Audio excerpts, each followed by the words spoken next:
venimos a hablar del tesón, de la fuerza, de la lucha, del esfuerzo que ponéis todos vosotros, todos los empresarios y empresarias, en lograr que Asturias pueda convertirse también no solamente en un paraíso natural, sino en un paraíso empresarial. Es muy necesario reconocer a la figura del empresario.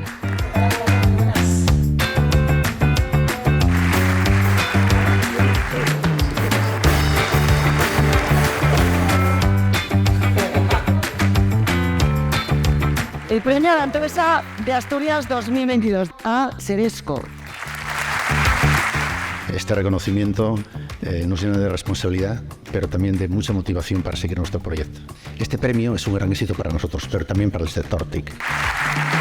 El premio a la trayectoria empresarial es para don Francisco Rodríguez.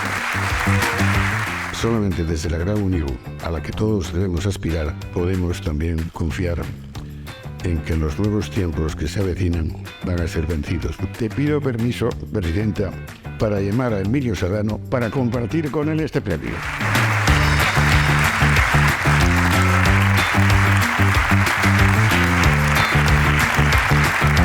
Gracias por la acogida, gracias a los premiados y gracias a la banda.